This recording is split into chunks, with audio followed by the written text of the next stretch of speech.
Good morning. I'm Inspector Joanna Beaven-Desjardins. I'm the Unit Commander of Toronto Police Sex Crimes. Today I'm here to speak with you about a 13-year-old girl who was forced into the sex trade by 3 predators. It is alleged that in October 2015, the victim, a 13-year-old girl, met the accused female on Facebook. Both the victim and the accused female had friends in common, which enabled the female to create a false friendship and lure the victim away from her home.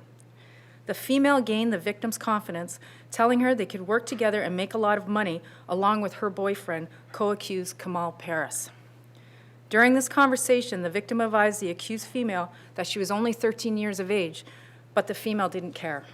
The female was told to go to a residence in the city of Toronto, where she met up with the accused female. The following day, the female introduced the victim to her supposed boyfriend, Kamal Howard Paris. While at Paris's home address in Toronto, the victim was introduced to the third accused, Aliko Allen. The victim was told by the trio that she would be taken to Niagara Falls to provide sexual services to prospective clients. The victim told them that she did not want to engage in these acts. However, she was advised it was no longer her choice and was threatened with physical violence if she did not follow their direction. The 3 accused parties transported the victim to Niagara Falls, where they rented hotel rooms to conduct their sex trade business. Paris and the accused female took photos of the victims in various states of undress. These photos were placed in escort ads on backpages.com offering sexual services. During the 3 days spent in Niagara, Paris sexually assaulted the 13-year-old victim on 3 separate occasions. The victim was transported to Guelph, then back to Toronto by all 3 parties. Over several days, the victim was forced to provide sexual services to men in various hotels and private residences in Toronto and in the Brampton area. The victim was forced to turn over all her money to all 3 accused. On November 9th, 2015, Paris became enraged with the victim and physically beat her. He left the residence, during which time the victim, fearing for her life, snuck out of the house and flagged down a citizen who then called the police. The victim was apprehended to a place of safety. A criminal code search warrant was executed at Paris's residence, where all 3 accused parties were located and arrested. A quantity of items was seized at the residence that corroborates the abuse of this victim. The following persons have been charged. Kamal Howard Paris, 22 years of age, charged with 12 offenses relating to human trafficking and sexual assault of a minor under 16 years. Aliko Allen, 19 years, charged with 2 charges, human trafficking and procuring and exercising control. The female youth, who is 17 years, was also wanted on an outstanding robbery warrant and failed to comply from charges within 41 Division. She was also charged with 8 charges relating to trafficking of a person under the age of 18 years of age. This is a very disturbing investigation. If there was not a demand for sex with a child, then there would not be a need for predators like this to force our children into the sex trade for monetary gain. The purchasers of this type of service are as much to blame as the predators. If the public has any information relating to persons buying this type of service, please contact the police. We believe there may be more victims relating to this investigation. I am encouraging any further victims to contact sex crimes at 416-808-7474. I'm also requesting anyone with any information relating to this investigation to contact us at this number or Crime Stoppers. While we encourage all affected individuals to come forward and report to police, we want to make sure that everyone has access to the support services that they may require, whether they choose to proceed criminally or not. Thank you. Are they advertising her allegedly as an 18-year-old on Backpage? They weren't saying a certain age on Backpage, but it's obvious when you see this victim, she's 13 years of age. So the Johns, any Johns that would have said, well, they told me she was 18, what would you say to that? To put this in perspective, a 13-year-old is either in grade 7 or grade 8. This female looked like she was 13. Inspector, can you elaborate on the relationship between this victim and the girl, a young girl that you say had a relationship with her, they got her involved in this in the first place? They contacted each other through Facebook. They weren't previous friends. No, they had friends in common. So the female accused and the victim engaged in a conversation where she built a trust with the victim and then lured her out of her house. When the victim was going to meet up with these people, what did she think was going to happen? You mentioned that she knew that there was some sort of opportunity to make money. Did she know that this is what they wanted to get her involved in when she went over there? From the information I have, she did not know that she was going to be forced into the sex trade, or she never would have attended. She was told that she was going to make a lot of money and that she was to meet the accused female to discuss this business proposal. Was the victim reported as missing? Now, no. No, but at the time, was she a missing 13-year-old girl? Not at the time, I don't believe. No. Would she have been called a runaway? No. So how In this long was case- she out? How long was she out of touch with loved ones, family, anyone else? I can't comment on that.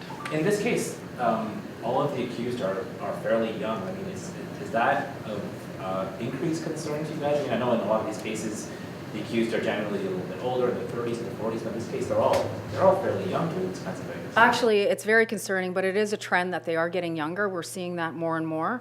We're seeing females being involved more and more because they can build, it's easier for a female to build trust with another female and then lure them into this lifestyle with promising of, big money or big dreams.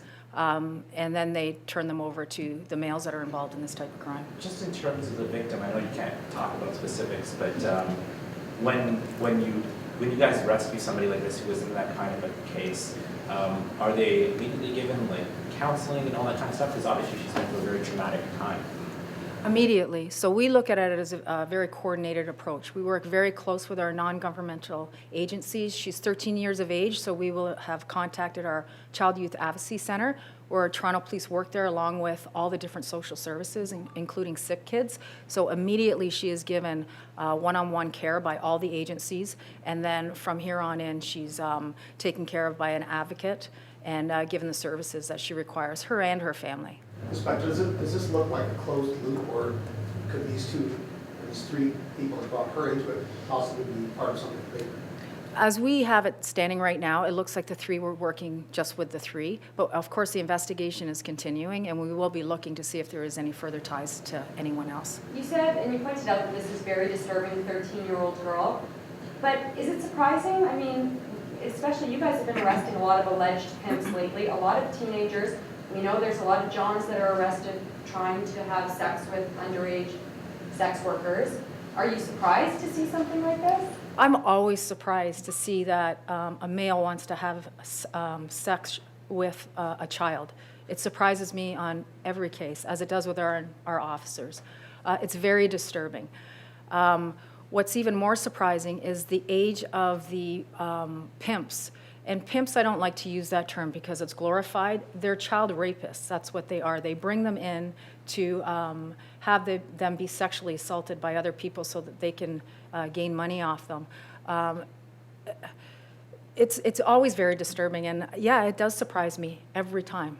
Isn't it important to call them pimps though? Because people out there hear the word pimp and they think it's cool, but when you put it in a context like this, isn't that showing what pimping really is? Absolutely, absolutely. Were there any red flags, like when the victim is building up, going through this relationship and then is going over to the house? Was there anything that jumped out where you would point to that as a sort of learning experience for anyone out there that when these sorts of things happen, that's when you should be cautious or be wary of going into these situations? Not speaking on this one in specifics, but there's red flags all over. When you're dealing with anyone on the internet, regardless of the social application that you're in, you don't know who's on the other end. You don't know if it's a male, you don't know if it's a female, you don't know if they're 13 or if they're 45 and they're a sex offender that just want to lure you out of your house. I bring it back to parents need to know what their children are doing on the internet. We always, as parents, warned our children not to approach strangers' cars, not to allow strangers into our house, yet we put a computer up into a child's room and allow them to have full reign over every application and allow all these people into their bedroom without any kind of supervisory role whatsoever. The parents have to pay attention to what's going on in their computers. This week alone, we had a predator reaching out, posing as a very attractive female, reaching out to young boys, asking for them to send pictures. So it's education on the part of the potential victims, but it's education on the parents. And It also sort of strikes me that, I mean, we don't know what the red flags that may have been raised in the conversation, but this is not a case where they met up several times and then gradually over time, as there was more trust having met them, that they were forced into this. This was go over to the house and this happens the first time you meet up with these people. Right, and that does happen. That's not uncommon. Was this a lottery, or were these two targeting a specific type of young girl? Or were they just scanning the web night after night after night? And that's what they do. That's what they do. They scan the web. They look at, they go on Facebook. They look at potential people that they may be able to befriend and bring into their society, their criminal organization. Are you guys going after the Johns? Yes. And what's happening with that? Have you gone in touch with any of them? The investigation's unfolding as it is. I can't comment on to what's happening How with many that. men are we talking? I can't comment on Can you that. say how much money you think she made through? I'm not going to comment on that. When you talk about the Johns and how that is a bigger part of the problem, I mean, how hard is it to catch these men who are out there to have sex with children? I mean, that's obviously what fuels guys like this to get into this work. Absolutely. The laws changed back in December 2014. So we have to look at things differently and apply the law differently, but we're doing that. And the Johns, I can put them on notice right now. We are coming after you. You are the problem. Without having a demand, we wouldn't need a supply. So they are on notice. We are coming after them. Were there firearms and drugs involved here? Is that part of the threat cycle that they were keeping this girl? Not that I'm aware of, no. How long was she under the influence of these two guys? About a month. So this is a close group of 3 persons. Is there any other victims that you know of? Not right now. That's why we're appealing to the public. So, sorry, so she was allegedly being pimped out of motel rooms in Niagara Falls and hotel rooms and private homes in Toronto and Brampton, is that right? Correct. Over a 1-month period? Correct. Okay. Ending last week, did you say last week? November, what did I say?